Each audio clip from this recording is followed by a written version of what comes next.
Arrest them. Well, that's what the lawyer for Natalee Holloway's family told the Aruban prosecutor.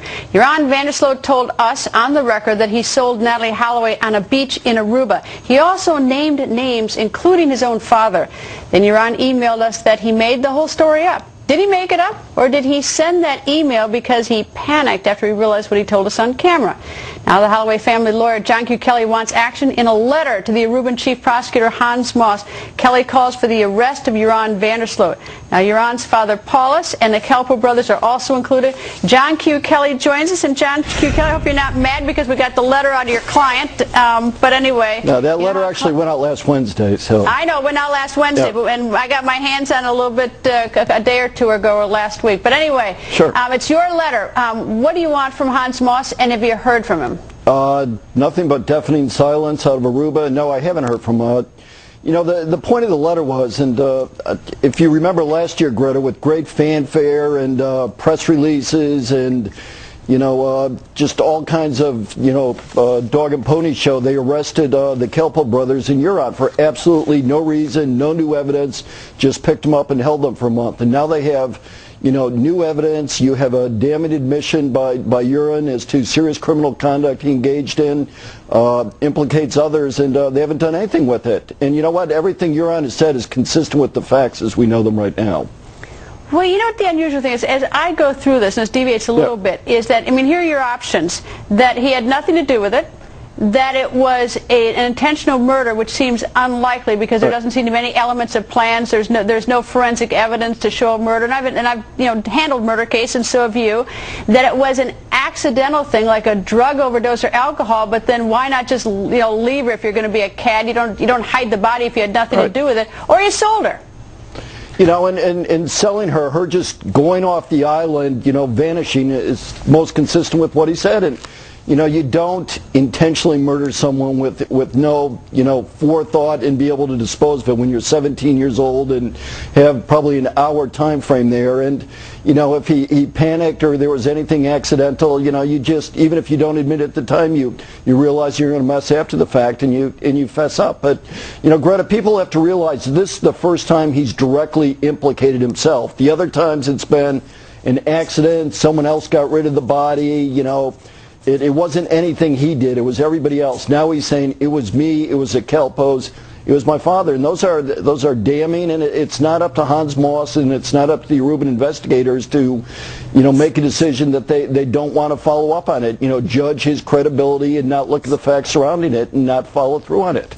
Well, and I mean, he also at least represented to us that the tape that he gave us, or a chip, whatever you want to call it, is a conversation with his father from probably January of this year, in which his father talks about trafficking, talks about that he did a bad thing, assuming that it is his father. But what I don't understand is that why hasn't Hans Moss asked us or even asked you for that chip so at least he could begin to authenticate it, and instead what you tell me is you've had silence? Yeah, Greta, I'd like to think I could call Hans Moss tomorrow morning and tell him that you're ready to pack up everything you have and take a trip down to Aruba. I mean, you know, let's be realistic. Well, then it's true. Listen, this is the story. Yeah. Either he is gone on vacation, which is also always a possibility, I should say. It happened before, add sarcastically, or he's incompetent, or he is corrupt.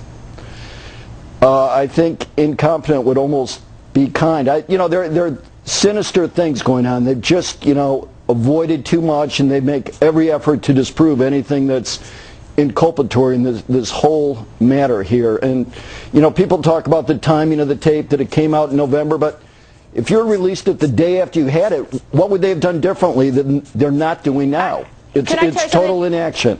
Can I tell you, is that we have been the only people investigating this. To turn that tape over when we got it to the Aruban police we'd be insane. These people have done nothing to investigate it. I mean, it would be absolutely insane to turn it over to people who I think have been incompetent at best at investigation. That's the first thing. The second thing is that if people only knew the behind-the-scenes efforts we've been doing to corroborate it, people can have all sorts of imagination that they want. But I can I'll tell you, and I've told anybody who will listen, is that we have this information. We are willing to turn it over to the Aruban prosecutor. He doesn't want to see it. They don't want to solve this or make any attempt to either prove this or disprove this. Greta, anybody that thinks that Iran called you out of the blue and asked you to meet him in Bangkok to confess to this is just being unrealistic. I know there was months of cat and mouse, investigative work, timing issues, all kinds of things that went into that taping. There were conversations beforehand. And if I was Hans Moss, I'd want to say, Greta, how did this evolve? What conversations did you have? What planning went into this? How did you end up going over there and talking to him? Do you have other footage we haven't seen? Did you talk to him off the record? Did you talk to him afterwards? Who else spoke to him? Is this account been given before? I mean, he's just ignoring the whole issue, and, you know, it's a shame. And, you know, quite frankly, it's not going to happen. We're not going away. It's more than it's a shame. Come on, this is an American missing. This is a family who says they're entitled to have the answers. And if they won't investigate, at least if we're bringing this, they ought to have the guts or the courage to look at what we do. But here's what I don't get: what is Holland's problem? I mean, Holland has responsibility in this too, and Holland's just sitting up there, and I don't know how many thousands away from Aruba, looking the other way, refusing anyone just to look at this information. I don't know if it's crazy or not, but we have it, and they won't do anything. I agree, and you know, as I said, we're not going away. I mean, Beth and Dave, or any parent out there watching, to just think that if their child was missing, there was a 1 in a million chance they could still be alive somewhere, and believe me, there's no evidence to the contrary that you know, Natalee is not possibly alive somewhere. To think that for 1 second these parents would let go of this is just sorely mistaken.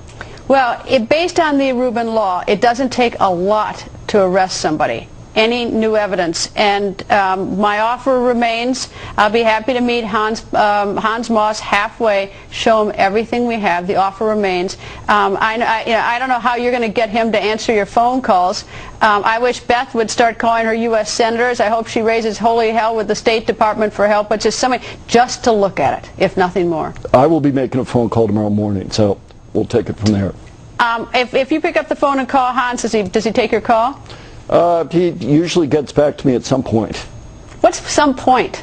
It takes a little while. I mean, like a day or so? Sometimes it might be a couple days. Sometimes it might be a week. Sometimes it might be, you know, I have to follow up with the fax letter or two and, you know, rattle the cage a little bit to get an answer. But, you know, he's comfortable saying he talks to me. I beg to differ with the line of communication. I would tell you that every single prosecutor who's listening to this right now in this country is just shaking his or her head, because that is so insane. You know, it is just appalling. That's not the way it's supposed to be done or is done. You know, it's one thing to be, well, whatever. Anyway, they've got enough to arrest him again, no question. And that's what you've asked for. And arrested, who do you want arrested? Paulus and the Kelpos and Iran? Yeah, I think an arrest warrant issued for Iran because he's out of the country. We always have a pretty good idea where he is and what he's doing. The Kelpos are still there and Paulus is there. Pick them up like they did last year for no reason. Now they have a reason. Now they got a reason. Plus, if you look at GretaWire.com, we got an email from someone telling us that, I don't know if it's true or not, but I posted on GretaWire that Iran was seen last night in a casino in Manila. But anyway, that's on GretaWire. John, thank you.